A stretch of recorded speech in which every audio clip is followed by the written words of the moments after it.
వైఎస్ఆర్ కడప జిల్లా కలసపాడు మండలంలో ముఖ్యంగా తెల్లపాడు గ్రామ పంచాయతీలో ఎడతెరిపి లేని వర్షాల కారణంగా రైతులు తీవ్రంగా నష్టపోయారు. చేతికొచ్చిన పంటలు మొక్కజొన్న, ఉల్లి, ఆముదాలు, పొగాకు మొలకలు ఎత్తడం వలన పంటలు పూర్తిగా దెబ్బతిన్నాయి. దీంతో పెట్టిన పెట్టుబడులు కూడా తిరిగి రాని పరిస్థితి ఏర్పడడంతో రైతులు తీవ్ర ఆవేదన వ్యక్తం చేస్తున్నారు. పంట నష్టాన్ని వ్యవసాయ శాఖ అధికారులు, రాజకీయ నాయకులు తక్షణమే పరిశీలించి ఈ సమస్యను ప్రభుత్వం దృష్టికి తీసుకువెళ్లాలని కోరుతున్నారు. నష్టపోయిన రైతులకు కనీసం పెట్టిన పెట్టుబడులైనా తిరిగి ఇచ్చే విధంగా ప్రోత్సాహకం అందించి ప్రభుత్వం ఆదుకోవాల్సిన అవసరం ఎంతైనా ఉందని రైతులు విజ్ఞప్తి చేశారు.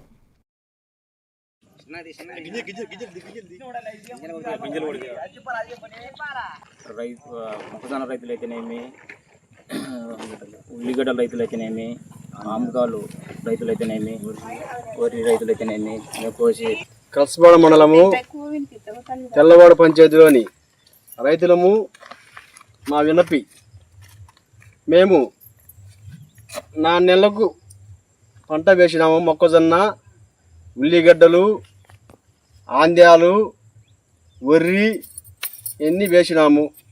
ఈ 10 రోజుల నుంచి మాకు తుఫాను ఉందని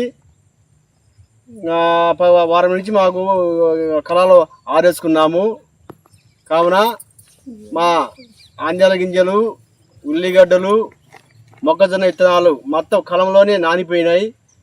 ఈ విధంగా వచ్చినాయి మొలకలు. దయవుంచి అధికారులు కానీ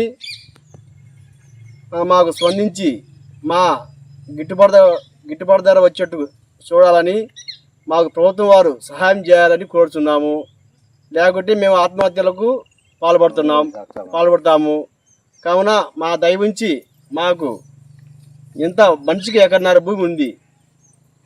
కావున మేము 1.5 ఎకరంకు ఏదో బతికేదానికి మేము కష్టపడి పైరు వేసుకున్నాము. కావున ఈ విధంగా వస్తుందని మాకు తెలియదు. కావున ఈ తుఫానా వచ్చింది కావున మాకు ఈ పంట మొత్తం కలిసి ముద్దయిపోయినది. దయవుంచి మాకు న్యాయం జరగాలని కోరుచున్నాము.